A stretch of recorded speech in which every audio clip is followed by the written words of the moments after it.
Amém. Sempre quis falar isso. Meu nome, enquanto eu me apresento, eu vou pedir para que você que está com a sua Bíblia abra no livro de Daniel, capítulo 3, e deixe marcado. Depois você vai abrir no livro de 2 a Timóteo, tá bom? Meu nome é Naélio, eu sou membro aqui da igreja do Minnesota, no bairro Matão, no distrito do Matão. Eu agradeço a irmã Odília, foi ela que entrou em contato comigo para marcarmos esse momento de estarmos aqui. Eu agradeço a irmã por ter entrado em contato comigo. Agradeço ao irmão Léo, também, um dos anciões aqui, e ao irmão Tom Wellington, que está aqui conosco, pela oração que fez comigo. Foi algo diferente, porque em todas as igrejas que eu fui, nunca um ancião veio e orou comigo antes de eu subir no púlpito. Então foi algo diferente, eu vou levar isso comigo. Viu, Wellington? Amém. Deus abençoe. Queridos, como eu já falei para vocês, meu nome é Naélio, nome diferente, nome incomum, é porque é internacional. Internacional lá do interior de Recife, do Pernambuco. Como eu não pude escolher o meu nome, a gente quando nasce não pode escolher o nome, não é verdade?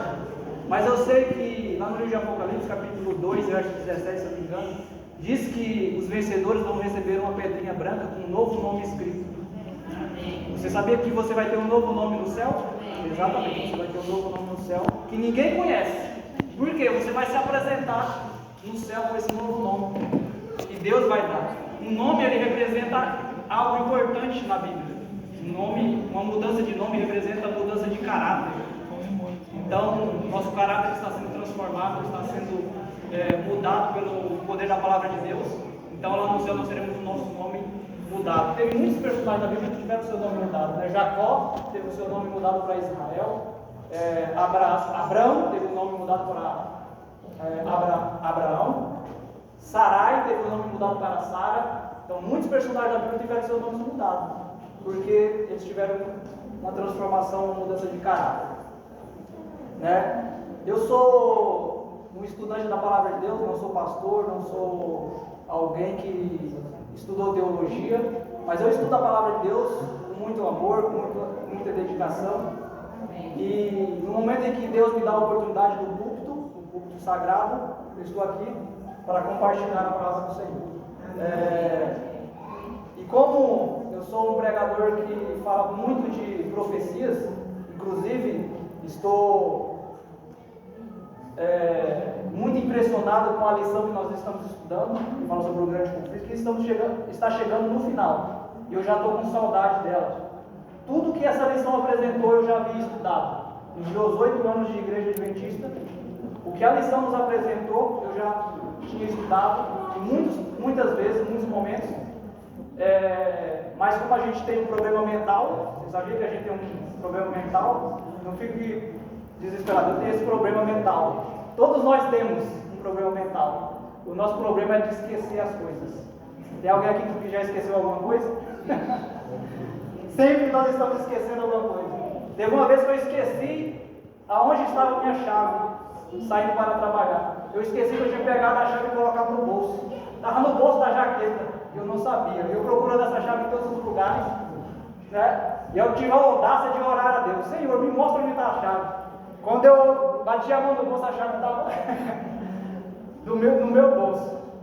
Nós temos esse problema, mas Deus ele vai resolver esse problema que a gente tem. Amém? Nós seremos transformados, seremos restaurados pelo Senhor, e a nossa mente ela voltará a ter a capacidade que Adão e Eva tinham no começo. Amém. Você já abriu aí no livro de Daniel, capítulo 3, e no livro de 2 Timóteo. Então eu gostaria de ler o texto bíblico com vocês agora, para a gente entrar na nossa mensagem desta manhã. O irmão falou que eu tinha 30 minutos para passar a mensagem, e eu aqui entrei numa quebra de braço com o irmão e falei: irmão, a minha mensagem ela dura no mínimo 1 hora. Mas eu falei para eu não sei se os irmãos vão aguardar até o final, então eu vou tentar ser o mais breve possível. Nós passamos boa parte do nosso sábado na igreja, na parte da manhã. Mas eu quero que vocês saibam que nós, lá no céu, Todos querem estar no céu, né? No céu você vai passar o sábado todo na presença de Deus. Amém? Você deve se acostumar com isso. No céu, nós adoraremos a Deus todos os sábados. Não é isso que o livro de Isaías fala? Então eu imagino que nesse momento o céu está em festa porque está havendo um momento de adoração na presença de Deus. Eu imagino que os seres dos outros mundos estão lá adorando a Deus. E nós, quando nós nos conectamos com o céu todos os sábados, quando nós estamos na igreja. Amém? Amém. Não sei se você já estudou sobre os outros mundos. Eu tenho uma mensagem somente sobre esse assunto. Quem sabe em uma outra oportunidade eu posso falar aqui com vocês, né? E nós precisamos aprender. Tem muitos irmãos nossos que não acreditam que existam seres em outros mundos que adoram a Deus. Eu não sou egoísta em pensar que Deus, Ele criou apenas o nosso pequeno planeta e só nós existimos em toda a imensidão do universo. Nós sabemos que isso não é verdade. Deus, Ele tem muitos outros seres que não caíram em outros mundos. O Espírito de Profecia nos mostra isso. Em outra oportunidade a gente estuda sobre isso, não é o tema de hoje, mas eu gostaria de ler o texto que está em 2 Timóteo, capítulo 4, e nós vamos ler a partir do verso 7, para iniciar a nossa meditação, a nossa mensagem desta manhã. Agora que a sua Bíblia está aberta, eu gostaria que você fechasse os olhos e vamos orar ao Senhor. Grandioso Deus, a tua palavra está aberta. E quando a tua palavra está aberta, não é o homem, não é o mensageiro, não é o profeta que fala, mas é o Senhor. Por isso, ó Deus, que esta igreja possa receber a tua palavra nesta manhã. E que eu seja apenas um instrumento, um mensageiro, que veio até aqui enviado por ti para trazer o que a tua igreja precisa ouvir, e não o que ela quer ouvir. Isso é o que nós te pedimos e te agradeço em nome de Jesus. Amém. Amém. Queridos, eu costumo falar daquilo que enche o nosso coração, que enche o meu coração. Eu amo o Senhor Jesus, eu amo a vinda de Jesus, a mensagem da volta de Jesus, e eu aguardo a volta de Jesus. Amém. E todos nós que estamos aqui estamos buscando o mesmo objetivo, que é a Canaã celestial. Tem demorado, né? Muitos dos nossos irmãos têm desistido da caminhada, mas eu quero que você entenda que a volta de Jesus, que a nossa fé, igual nós cantamos, mesmo que demore, Ele vai cumprir. Amém? Amém? Aquele que vem virá e não tardará. A esperança do retorno de Cristo está muito mais próxima agora do que no princípio nós cremos. Paulo vai falar no livro de Romanos, capítulo 13, verso 11. A volta de Cristo está muito mais próxima agora do que no princípio, do que quando eu conheci a mensagem adventista há 8 anos atrás, do que quando você conheceu a mensagem há 10, 20, 30, não sei o tempo que faz que você tem de adventismo. Mas Paulo, ele tinha na sua mente, no seu coração, a mensagem da volta de Jesus como sendo breve. Paulo foi o maior pregador do Evangelho que já existiu. E aqui, no final da sua vida, Paulo ele deixa uma mensagem de esperança para todos aqueles que um dia iriam abrir a palavra e lê-la. Capítulo 4, verso 7 diz assim: combati o bom combate, completei a carreira e guardei a fé. Queridos, Paulo precisou lutar grandemente, lutar com todas as suas forças para conseguir vencer a batalha espiritual que ele vivia. Todos nós vivemos uma batalha espiritual. Satanás ele quer roubar o nosso tempo, quer roubar a nossa adoração, ele quer tirar o povo de Deus dos seus caminhos, mas nós temos que combater isso com todas as nossas forças. Amém. E guardar a nossa fé, a nossa esperança. No verso 8 ele diz: já agora a coroa da justiça me está guardada, a qual o Senhor, reto juiz, me dará naquele dia, e não somente a mim, mas também a todos quantos amam a sua vinda. Queridos, Paulo, ele amava a volta do Senhor, a vinda de Jesus. Ele viveu toda a sua vida, toda a sua trajetória, esperando esse momento. E ele descansou. Tudo que Paulo fez não foi em vão, queridos. Ele descansou, mas a promessa continua viva. Ele fará parte daqueles que vão ressuscitar no dia da grande volta de Jesus. Amém. Jesus vai dizer, falar, levantem-se, todos aqueles que dormem no pó da terra. E entre esses, Paulo vai estar. Então, o tempo da volta de Jesus, não importa quanto o tempo demore, nós precisamos confiar e aguardar. Pode ser que dure uma vida, e pode ser que não. Pode acontecer duas coisas na nossa vida, na nossa geração. Nós podemos ver Jesus voltar, ou nós podemos descansar no pó da terra. Mas a promessa de Jesus, ela continua em vigor, e ela vai se cumprir. Amém? Paulo diz aqui que a coroa da justiça será dada a todos aqueles que amam a vinda do Senhor. Agora eu faço essa pergunta: você tem amado a vinda de Jesus? Eu espero que sim.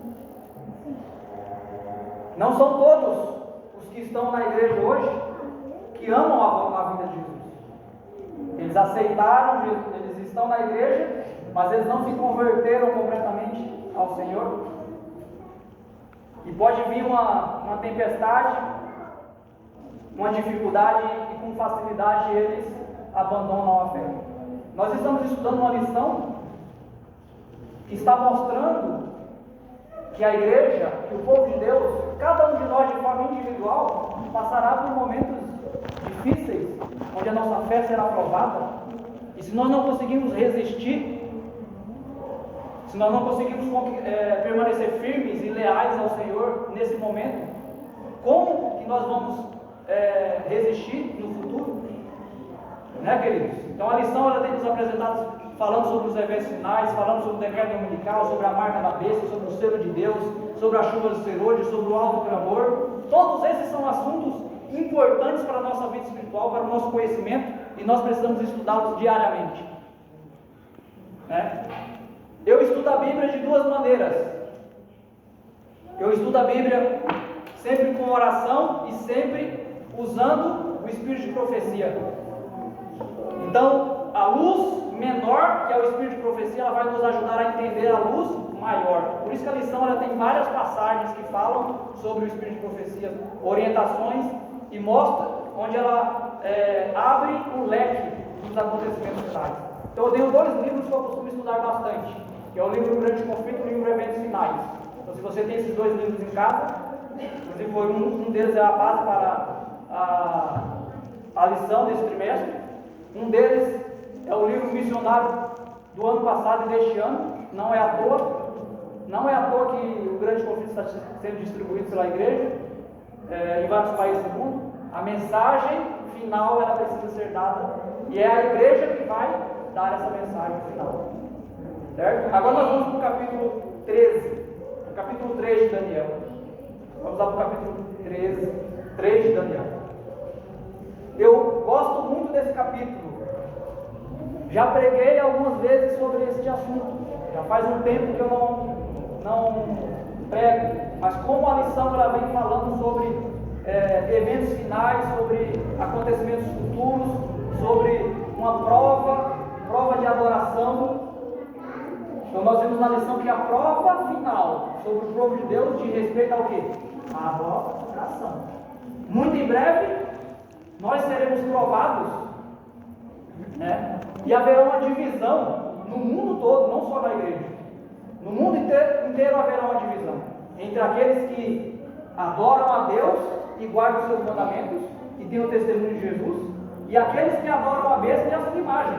Haverá apenas dois grupos divididos na terra: aqueles que são fiéis e aqueles que são infiéis, aqueles que suportam a prova e aqueles que não suportarão a prova. Né? Haverá essa divisão. Queridos, o céu, ele é conquistado com luta. Não é facilidade não. Morreu, foi para o céu. Morreu sem conhecer a Jesus, sem se transformar, sem conhecer a Deus, vão para o céu. Não, o céu ele é conquistado. Mas Jesus ele garante a vitória a todo aquele que crê, né? A nossa vitória está em Cristo Jesus. Ele venceu. E por meio da vitória de Cristo nós também venceremos. Amém. Daniel capítulo 3 fala sobre a prova de fogo.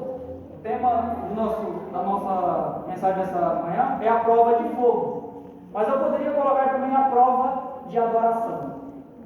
Porque aqui nós temos um relato bíblico de um momento em que o povo de Deus foi provado.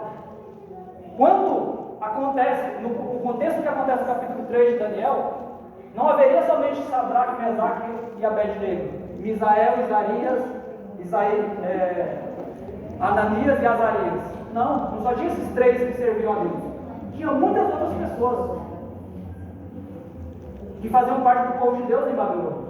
Se você ler no livro de Isaías capítulo 57, lá vai falar que foram mais de 4.600 pessoas que foram levadas de Jerusalém para a Babilônia durante o cativeiro. E eu imagino que esse povo ele se multiplicou, sim ou não? O povo de Deus ele se multiplicava com muita facilidade. Então eu imagino que nesse momento aqui já havia muito mais pessoas, muito mais servos de Deus, pessoas que adoravam o único Deus verdadeiro. Mas somente 3 não se curvaram diante da prova de adoração. E o capítulo 3 de Daniel, ele tem um paralelo com o capítulo 13 de Apocalipse. Então, se você ler o capítulo 13 de Apocalipse, você vai ver que a prova final sobre o povo de Deus, o contexto dela será o mesmo do capítulo 3 de Daniel. Veja, eu vou dar alguns exemplos para você. No capítulo 3 de Daniel, nós temos um poderoso, alguém soberano que domina sobre todo o mundo. No capítulo 13 de Apocalipse também, nós teremos um poder que vai se levantar e vai dominar o mundo inteiro, o anticristo. A união do poder civil com o poder do poder religioso com o poder civil. Isso se desenvolverá através do papado, nós sabemos disso. Então haverá um poder mundial que controlará o mundo todo. No capítulo 3 de Daniel, nós temos uma imagem falsa sendo levantada. E essa imagem falsa que é levantada no capítulo 3 de Daniel, ela vai contra o quê? Vai contra Deus. Vai contra um dos mandamentos de Deus. Qual é o mandamento que o soberano do mundo ali está forçando o povo de Deus a quebrar? O segundo mandamento. Certo? O que diz no segundo mandamento? Que nós não devemos adorar imagens de esculturas. Nós não devemos fazer nem adorar imagens de esculturas. E aqui nós temos um poder mundial, um governo soberano, na pessoa de Nabucodonosor, forçando as pessoas, o mundo inteiro a adorá-lo. Então, quando nós vamos no capítulo 2 de Daniel, o que nós temos? Nós temos o sonho de Nabucodonosor. Nesse sonho, no sonho tem uma grande estátua. E a estátua apresentava ali os 4 reinos mundiais que haveriam antes do reino de Cristo ser estabelecido. E aí no capítulo 2, verso 44, diz que uma pedra seria lançada do céu e destruiria aquela estátua. O que é a pedra? A pedra é Jesus Cristo. A pedra é o reino de Jesus, que vai vir e vai destruir todos os reinos da terra. A cabeça de ouro representava o império de Babilônia. Mas Nabucodonosor ele falou assim: não, meu império nunca vai ser destruído. E então ele constrói uma grande estátua toda de ouro, porque a cabeça do sonho dele era só de ouro. Mas agora ele constrói uma estátua inteira. Não, os outros reinos não vão existir, só o meu vai existir. E agora ele faz com que todas as nações venham até ele, até aquela estátua para adorar. Vamos ler capítulo 3, verso 1. Diz assim: o rei Nabucodonosor fez uma imagem de ouro, que tinha 60 côvados de altura e 6 de largura. Levantou-a no campo de Durã, na província de Babilônia. Então o rei Nabucodonosor mandou ajuntar os satrapas os prefeitos, os governadores, os juízes, os tesoureiros, os magistrados e os conselheiros. Todas as pessoas importantes ali do reino de Babilônia. E todos os oficiais das províncias, para que viessem a consagração da imagem que o rei Nabucodonosor tinha levantado. Então o rei, ele estabeleceu algo, ele deu a ordem, ele oficializou o decreto, certo? E convidou todos os principais líderes, os principais governos para estar ali, para homenagear aquele estado. Todas as nações vieram, todos os povos vieram.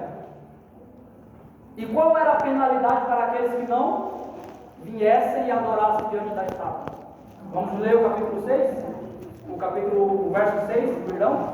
O verso 6 diz assim: qualquer que se não prostrar e não adorar, será no mesmo instante lançado na fornalha de fogo ardente. Olha só a penalidade que haveria. Uma pena de morte. Da mesma forma, lá no capítulo 13 de Apocalipse, será levantada uma imagem da besta. Muitos ainda têm dúvida do que significa a imagem da besta, mas a lição ela já nos apresentou o significado. No livro Eventos Finais do Grande Conflito, Ellen White fala que a imagem da besta ela se dará quando o poder dos Estados Unidos da América, a nação mais poderosa do mundo, ela se unir com o protestantismo, com as igrejas cristãs protestantes. E eles juntos formarão uma imagem à besta, ou seja, farão com que todo mundo adore ao papado, à besta. E aqueles que não adorarem a besta serão perseguidos, serão tirados dos seus trabalhos, não poderá comprar nem vender, sofrerão um boicote econômico, Então nós sabemos o que vai acontecer, mas isso muito em breve vai acontecer. Essa imagem da besta será levantada e uma adoração será exigida. Quando nós vamos para o capítulo 13, lá aparece 7 vezes Satanás chamando o mundo a adorá-lo. 7 vezes. E quando nós vamos para o capítulo 14, que é a resposta de Deus ao capítulo 13, no capítulo 14 nós temos Deus agindo para que o mundo não seja enganado pela besta e pela sua imagem, por Satanás. Nós temos ali o chamado de Deus à adoração. No capítulo 14, verso 7 diz: temei a Deus e dá-lhe glória, porque é chegada a hora do seu juízo, e adorai aquele que fez o céu, a terra, o mar e as fontes das águas. O chamado de Deus para toda a humanidade é para adorar ao Deus Criador. É por isso que nós estamos aqui hoje.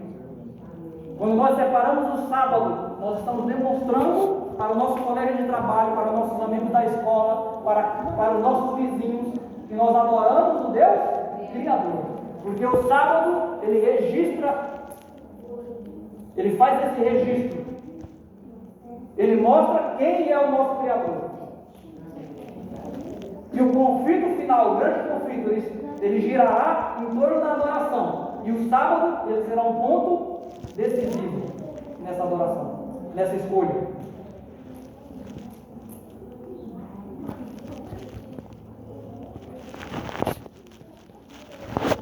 O rei, ele chamou o povo a adorar aquela imagem.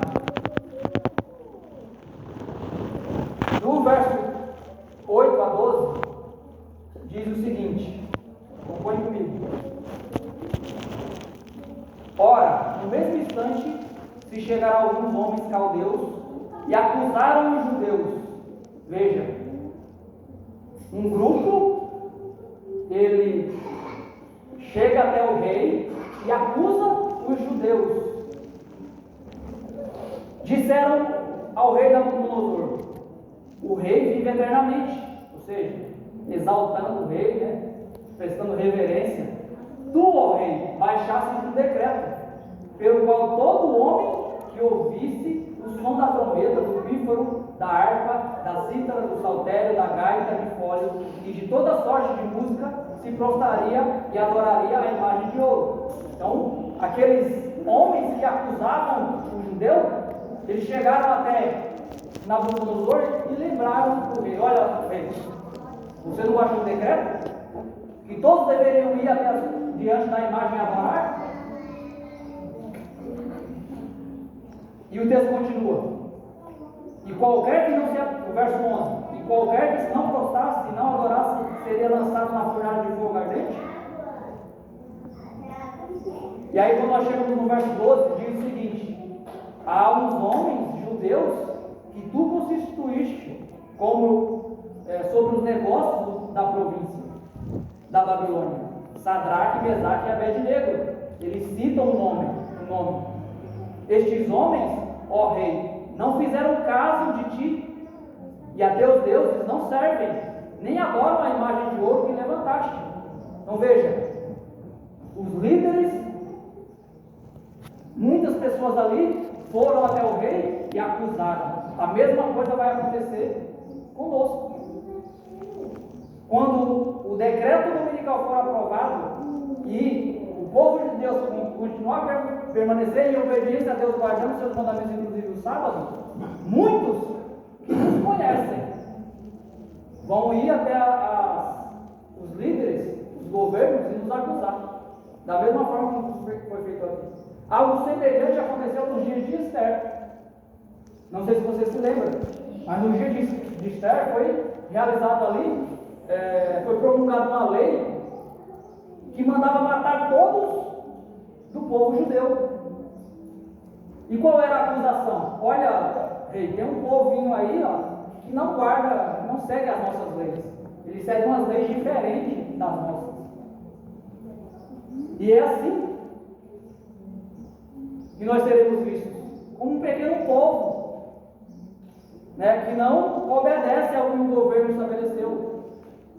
Durante a pandemia, nós tivemos muitas leis aprovadas,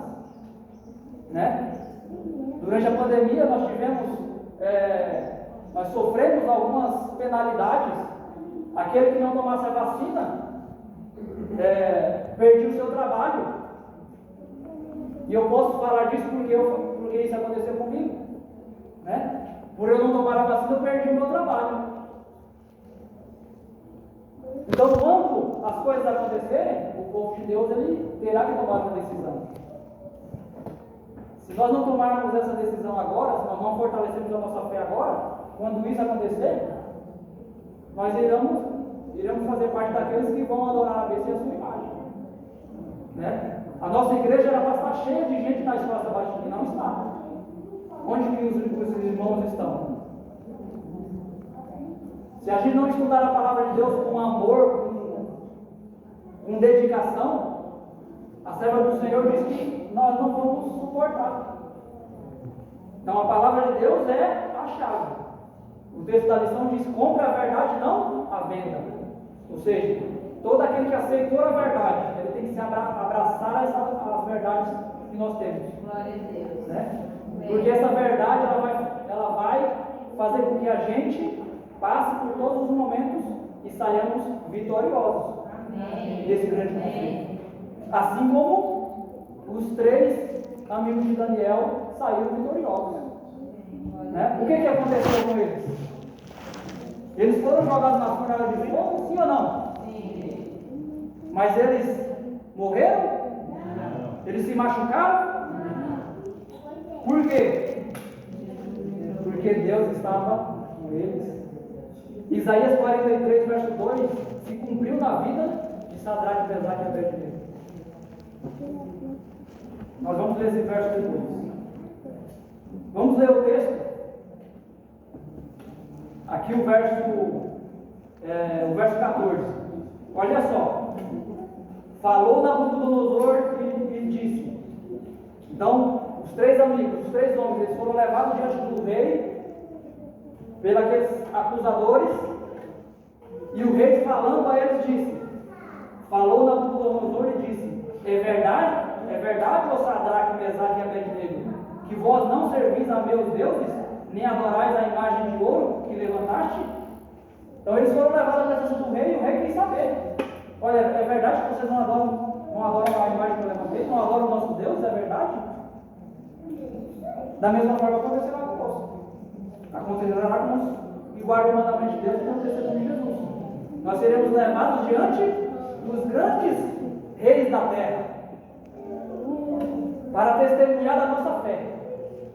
E aí, se você não estudou a escola sabatina, se você não estuda a Bíblia, não faz meditação, não ora, quando você chega, você vai ser levado diante desses reis para testemunhar da sua fé? Não vai. Aqueles que serão levados são aqueles que têm a palavra de Deus e podem testemunhar. E o nosso problema mental nessa hora, nós esquecemos de tudo que nós lemos, mas o que a palavra de Deus diz, que o Espírito Santo vai nos fazer lembrar. Então, se você vai para uma prova, na faculdade, na escola, e você não estudou nada para a prova, aí chega lá na hora da prova, puxa vida, eu não sei nada, vou orar a Deus. Senhor, me ajuda a tirar nota 10 na prova. Você vai tirar nota 10 na prova? Não vai, não adianta orar a Deus. Agora, se você estudou, se você se dedicou, você na hora da prova vai estar nervoso. Isso é natural. Mas agora você pode orar a Deus. Senhor, me ajuda a lembrar do que eu estudei, para que eu tenha, para que eu vá bem na prova. Aí sim o Senhor vai fazer ele lembrar. Mas se você não estuda, não faz nada, chega na hora que você quer que Deus te ajude, você vai orar a Deus. Deus pode ser misericordioso com você, pode ser misericordioso conosco, e mesmo nós sendo infiéis, Ele pode nos ajudar. Mas nós temos que fazer a nossa parte sempre. Sempre fazer a nossa parte. Então eu imagino que esses 3 rapazes aqui, que eram jovens, durante a sua infância, eles fortaleceram a sua fé na palavra de Deus. Durante a sua infância, o seu pai e a sua mãe ensinavam a eles. Ensinavam a lição da escola sabatina, estudavam a Bíblia com eles, e eles cresceram e se fortaleceram na fé. E quando eles chegaram no momento de prova, onde o seu pai e a sua mãe não estavam do seu lado, onde não tinha ninguém para protegê-los, eles puderam tomar a sua decisão. Então, diante do rei, o que eles falaram? Vamos ler aqui o verso 17. Se o nosso Deus, a quem servirmos, quer livrar-nos, Ele nos livrará da fornalha de fogo ardente e das suas mãos, ó rei. É preciso ter coragem para fazer isso. Então você imagina estar diante do poder, um poder de alguém que tem autoridade sobre todas as coisas, sobre todas as pessoas, todas as nações. Ele tem autoridade sobre a sua vida. Ele pode te jogar na fornalha, ele pode te crucificar, ele pode te decapitar, igual foi feito com Paulo. E você chegar diante desse rei e falar: olha, eu não vou te obedecer, porque eu sirvo a um Deus que está no céu, e só a Ele eu vou adorar. E olha, se o meu Deus quiser me livrar, Ele vai me livrar. Se Ele não quiser, eu morro por amor a Ele. O que Ele diz no Apocalipse?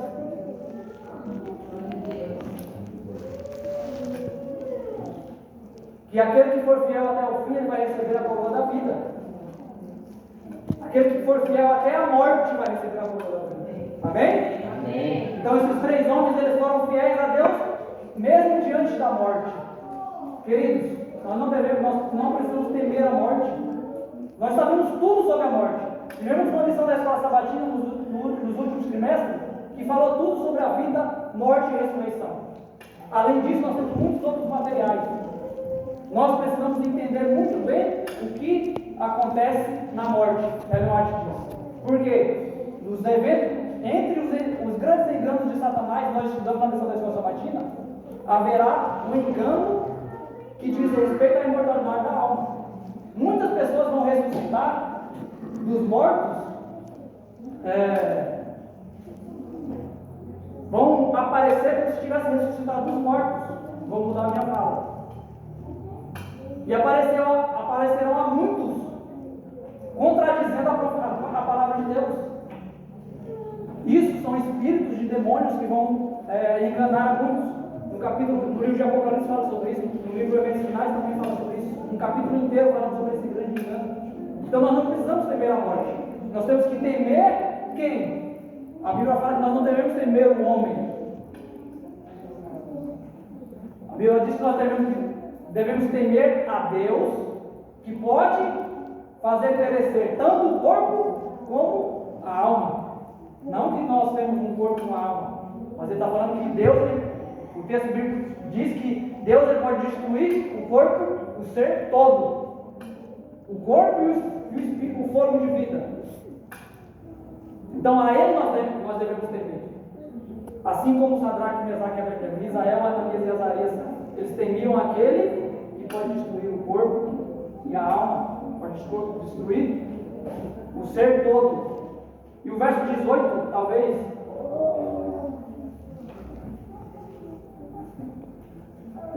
um dos versos muito importantes, diz assim: se não fica sabendo, ó rei, que não serviremos a teus deuses, nem adoraremos a imagem de ouro que levantaste. Glória a Deus. Amém? Amém. Eles foram diante do rei, eles falaram, eles testemunharam a sua fé, testemunharam do Deus verdadeiro. O que aconteceu com o rei? O rei ficou com muito ódio, raiva, ira. E agora eles foram, o rei mandou fazer o que com eles? Lancem na fornalha de fogo. Mas antes de eles serem lançados na fornalha de fogo, o rei mandou fazer o quê? Aquecer a fornalha. Quantas vezes mais? 7 vezes mais. O número 7 é interessante na Bíblia. Existem várias passagens onde o número 7 aparece. Sabe por quê? Porque o 7 é a assinatura de Deus na Bíblia. No livro de Apocalipse, o número 7 aparece várias vezes. 7 igrejas, 7 anjos, 7 castiçais, né? 7 selos. Tem vários ciclos de 7 na Bíblia. 7, Deus trabalha em ciclos de 7. Um paralelo aqui rapidamente sobre esse assunto. Por exemplo, Deus, ele fez o mundo em 6 dias e descansou em 7. Deus deu uma ordem para o povo: olha, 6 anos vocês vão plantar, mas no 7º ano a terra vai descansar. Interessante, não? Porque nós estamos chegando ao 6º milênio. E o 7º milênio é o Apocalipse 20. Você sabia disso? Então Deus trabalha em ciclos de 7. Isso é um outro assunto. Então nós estamos chegando no 6º milênio. E o 7º milênio é o milênio do descanso da terra. O povo de Deus no céu. Mas aqui a fornalha foi aquecida 7 vezes. Os soldados que agarraram os 3 jovens e lançaram eles dentro da fornalha, o que aconteceu com eles? Morreram. Imagina o calor daquilo ali. Deus me livre. Era tão quente que os guardas morreram somente de se aproximar.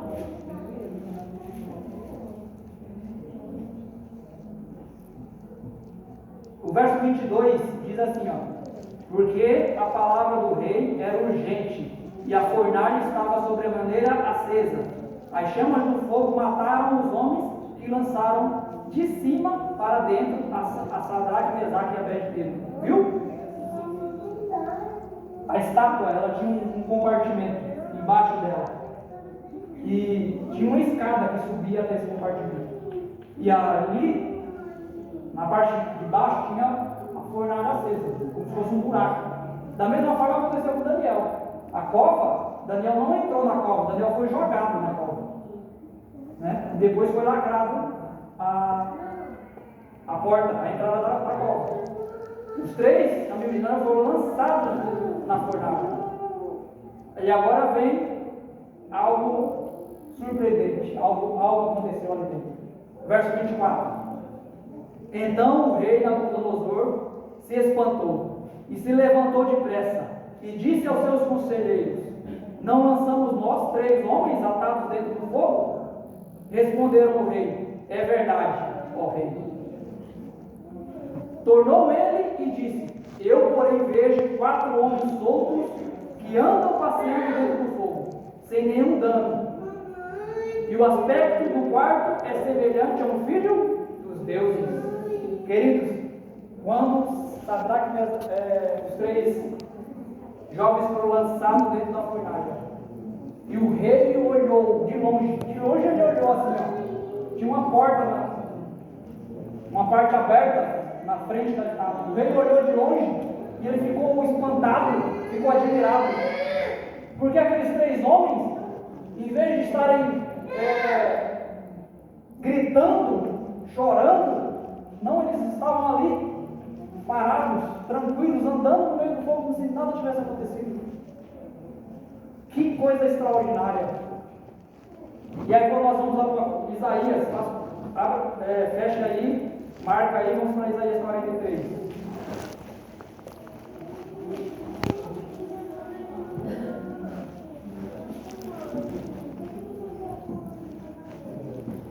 Isaías 43, verso 1, 2 e 3. Diz o seguinte: mas agora assim diz o Senhor, que te criou, ó Jacó, e que te formou, ó Israel. Não temas, porque eu te remi, chamei-te pelo teu nome, tu és meu. Quando passares pelas águas, eu te serei contigo. Quando pelos rios, eles não te submergirão. Quando passares pelo fogo, não te queimarás, nem a chama arderá em ti, porque eu sou o Senhor teu Deus, o Santo de Israel, o teu Salvador. Amém? Amém. Deus é o Senhor nosso Deus, nosso Salvador. Ele nos livrará do fogo. Amém? Amém. Essa palavra se cumpriu com os 3 amigos de Daniel. Essa palavra se cumpriu com Daniel, né? Porque ele foi perseguido também pela sua fé. E a prova que aconteceu com a Daniel foi uma prova individual. Os inimigos de Daniel no reino, eles procuraram algo contra Daniel, mas não encontraram nenhuma coisa, nada contra Daniel. Daniel era um homem íntegro, um homem fiel a tudo que ele fazia. No governo dele não havia pilantragem, vamos dizer no popular. Daniel era certinho. Então aqueles homens que odiavam Daniel procuraram um erro no governo de Daniel, mas não encontraram, porque Daniel era um homem íntegro, um homem fiel a Deus. Mas eles falaram assim: olha, se nós não encontramos nada na vida de Daniel, vamos procurar na lei do Deus de Daniel, vamos procurar na religião dele, e aí nós vamos conseguir algo.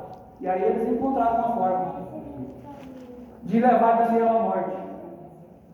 Eles encontraram na fidelidade de Daniel uma forma. Eles sabiam que Daniel orava 3 vezes ao dia, todos os dias.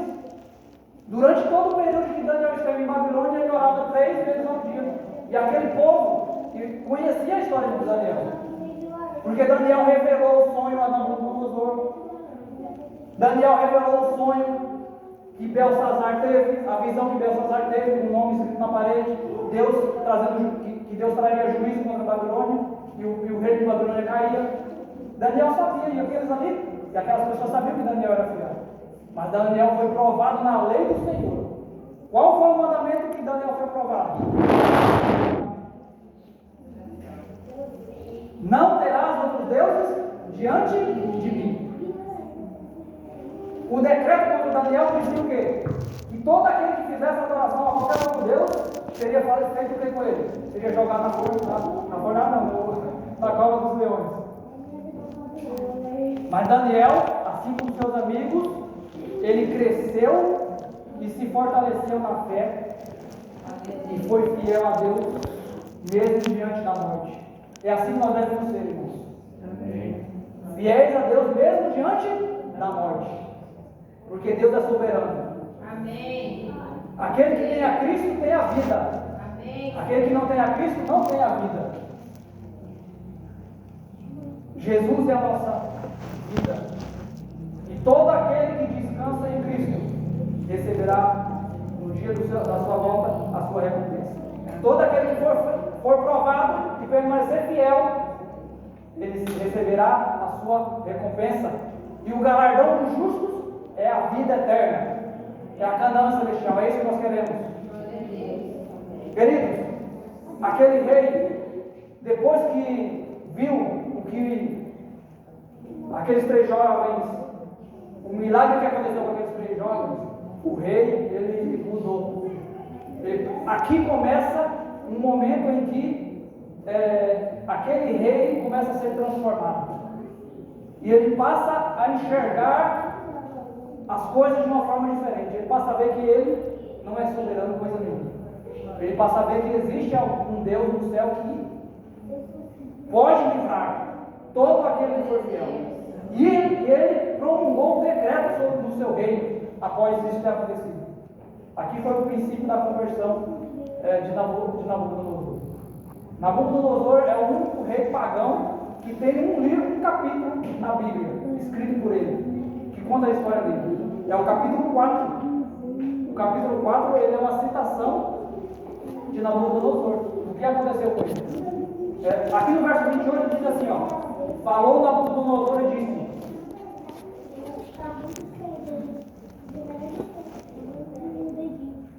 bendito seja o Deus de Sadraque, Mesaque e Abednego, que enviou o seu anjo e livrou os seus servos, que confiam nele, pois não quiseram cumprir a palavra do rei, preferindo entregar o seu corpo a servirem e adorarem a qualquer outro Deus que não o seu Deus.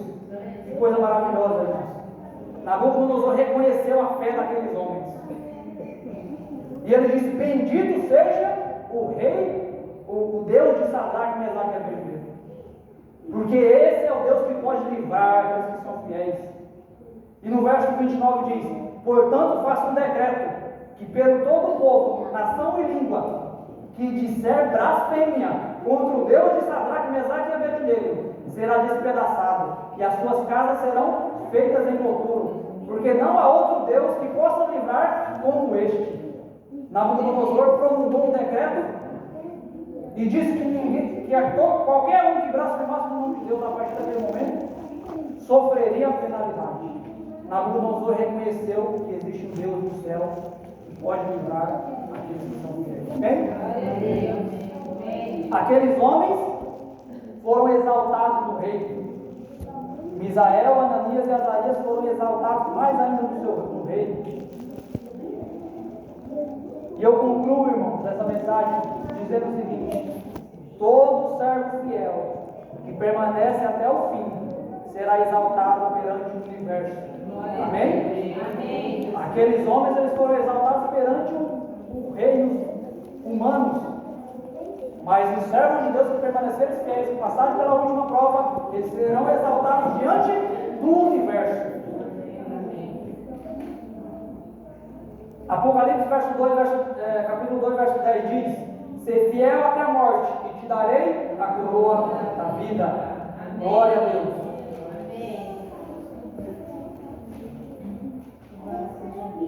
Deus, Ele tem preparado grandes coisas para os vencedores. O livro de Apocalipse, ele fala sobre isso. Paulo, no livro de 1 Coríntios, capítulo 2, verso 9, diz que nem olhos viram, nem ouvidos ouviram, nem jamais penetrou no coração humano aquilo que Deus tem preparado para aqueles que o amam. Você já pensou nisso? Deus tem preparado algo para nós que nós nem imaginamos. Ainda que a gente tenha na palavra direcionamentos falando sobre o novo céu e a nova terra, nós não entendemos, nós não sabemos plenamente como que vai ser. Mas uma coisa é certa, irmãos: será muito melhor do que aquilo que nós imaginamos. Uma vida eterna, uma vida plena, sem dor, sem sofrimento, sem morte. Você poderá conhecer todas as obras criadas por Deus. Você poderá conhecer os mundos que Deus criou. Você poderá viajar por todo o universo. Na Terra você viaja, faz uma viagem de 2, 3 quilômetros, de 30, 50 quilômetros, de 100 quilômetros, 200 quilômetros. Eu viajo para Minas todos os anos, dá 370 quilômetros, 5 horas de viagem. No céu eu vou viajar para lugares muito mais distantes. E qual o transporte que eu vou usar? Vou deixar você pensar nisso aí. Em outra oportunidade a gente fala sobre isso. Nosso tempo já passou do horário. Eu agradeço a você pela paciência. Espero que a palavra de Deus de hoje possa fazer você firmar os seus passos naquilo, na verdade que é Jesus Cristo a cada dia. Amém? Deus te deu. Vamos cantar o